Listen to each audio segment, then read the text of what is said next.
ಮಠ ಅಂತಂದ್ರೆ ಏನಪ್ಪಾ ಅಂತಂದ್ರ ಮರ ಮತ್ತು ಮಠ ಇವೆರಡು ಅಕ್ಷರಗಳು ಸ್ವಲ್ಪ ಹೇಳಕ್ ಪ್ರಯತ್ನ ಮಾಡ್ತೀವಿ. ಎರಡೂ ಸೇಮಿ ಅನ್ನಿಸ್ತಾವ ನೋಡಕ್ಕ. ಮಠ ಮಠ, ಅದ್ರ ಒಳಗಿನ ಟಿಮ್ ತೆಗೆದ್ರ ಅದು ಮರ ಅನ್ಸ್ಕೊತದ.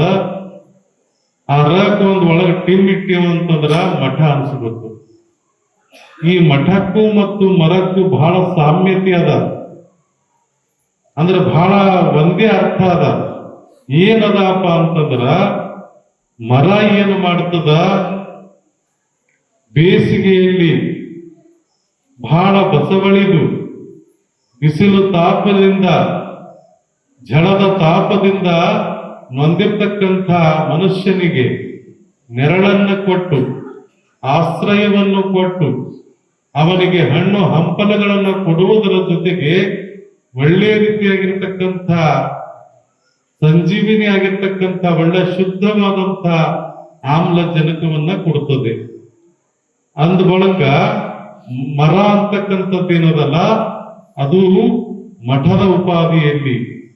ಮತ್ತು ಮಠ ಕೂಡ ಏನ್ ಮಾಡ್ತದ ಅಂತ ಕೇಳಿದ್ರ, ಹೆಂಗ ಮರ ಬಿಸಿಲಿನ ತಾಪದಿಂದ ಬಂದಂತವನಿಗೆ ಬಿಸಿಲಿನ ತಾಪವನ್ನ ಕಳೆದು ಆನಂದವನ್ನ ನೆರಳನ್ನ ಹೆಂಗ ಕೊಡ್ತದಲ್ಲ, ಮಠ ಕೂಡ ಪ್ರಪಂಚದಲ್ಲಿ ಸಂಸಾರದಲ್ಲಿ ನೊಂದು ಬೆಂದು ಬಂದಂತ ಭಕ್ತನಿಗೆ, ಭಕ್ತೆಯರಿಗೆ ನೆರಳನ್ನು ಅಷ್ಟೇ ಕೊಡುವುದಲ್ಲ, ಪಂಚ ದಾಸೋಹಗಳಾಗಿರ್ತಕ್ಕಂಥ ಅನ್ನ,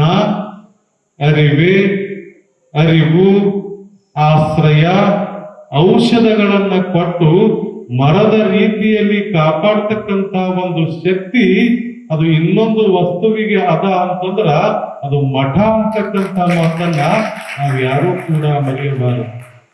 ಹೀಗಾಗಿ ಇವತ್ತು ನಾವಾಗಿರ್ಬಹುದು, ಇಲ್ಲಿರ್ತಕ್ಕಂಥ ಪೂಜ್ಯರಾಗಿರ್ಬಹುದು, ಈ ವೇದಿಕೆ ಮೇಲಿರ್ತಕ್ಕಂಥ ಅನೇಕ ಗಣ್ಯಾತಿ ಗಣ್ಯರಾಗಿರ್ಬಹುದು, ತಮ್ಮೆಲ್ಲರಲ್ಲಿ ಕೆಲವೊಂದು ಮಂದಿ ಆಗಿರಬಹುದು, ಈ ವೇದಿಕೆ ಮೇಲೆ ಏನು ಕಾರ್ಯಕ್ರಮ ನಡೆಸ್ಕೊಂಡು ಹೋಗ್ತಾರಲ್ಲ 5 ದಿವಸ ಈ ಶಾಸ್ತ್ರಿಗಳಾಗಿರಬಹುದು, ನಾವೆಲ್ಲರೂ ಕೂಡ ಎಲ್ಲಿ ಕಲ್ತೀವಿ ಅಂತಂದ್ರ ಒಬ್ಬ ಗುರುವಿನ ಆಶ್ರಮದಲ್ಲಿ, ಮಠದಲ್ಲಿನೇ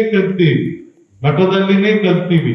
ಅದು ಯಾವುದು ಮಠ ಅಂತ ಕೇಳಿದ್ರ, ಈ ಸಮಾಜಕ್ಕೆ ಒಳ್ಳೆ ಮಠದಿಂದ ಘಟ ಬೆಳಗಬಾರದು, ಘಟದಿಂದ ಮಠ ಬೆಳಗಬೇಕು ಅಂತಕ್ಕಂಥ ಸಂದೇಶವನ್ನು ಕೊಟ್ಟು ಅಖಿಲ ಭಾರತ ವೀರಶೈವ ಮಹಾಸಭೆಯನ್ನ ಸ್ಥಾಪನಾ ಮಾಡಿ ಅಂಧರಾಗಿರ್ತಕ್ಕಂಥ ಗಾನಯೋಗಿ ಶಿವಯೋಗಿ ಪಂಡಿತ ಪುಟ್ಟರಾಜ ಗವಾಯಿಗಳಿಗೆ ಅನ್ನ, ಆಶ್ರಯ, ವಿದ್ಯೆಯನ್ನು ಕೊಟ್ಟು ಅವರನ್ನ ಒಳಗೊಂಡು ನಮ್ಮೆಲ್ಲ ಮಠಾಧೀಶರಿಗೆ ಒಂದು ಅನ್ನ, ಅರಿವು, ಆಶ್ರಯ, ವಿದ್ಯೆಯನ್ನು ಕೊಟ್ಟಿರ್ತಕ್ಕಂಥ ಈ ಶ್ರೇಯಸ್ಸು ಅದು ಯಾರಿಗೆ ಸತ್ತದ ಅಂತಂದ್ರ ಹಾನಗಲ್ಲ ಕುಮಾರಪ್ಪನಿಗೆ ಸತ್ತು.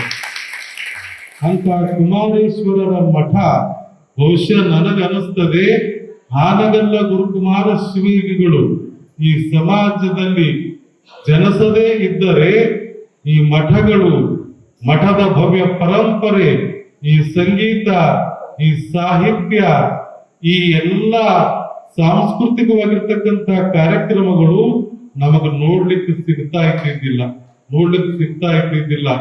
ಅದಕ್ಕೆ ಹಾನಗಲ್ಲ ಕುಮಾರೇಶ ಆತ ಎಂಥವನು ಅಂತಂದ್ರ ಅವರ ಬಗ್ಗೆ ಒಬ್ಬ ಡಾಕ್ಟರ್ ಜಚನಿ ಅಂತಕ್ಕಂಥ ಪೂಜ್ಯರು ಒಂದು ವಚನವನ್ನ ಬರೆದಿದ್ದಾರೆ.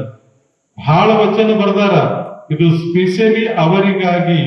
ಒಬ್ಬ ಮಠಾಧೀಶರ ಕರ್ತವ್ಯಗಳೇನು, ಹಾನಗಲ್ಲ ಕುಮಾರಸ್ವಾಮಿಗಳು ಯಾವ ರೀತಿಯಾಗಿ ಸಮಾಜದಲ್ಲಿ ಬದುಕಿ ಬಾಳಿ ಹೋಗಿದ್ದಾರೆ ಅಂತಕ್ಕಂಥದ್ದು ಈ ವಚನದಲ್ಲಿ ಅವರು ಬರೆದಾರೆ.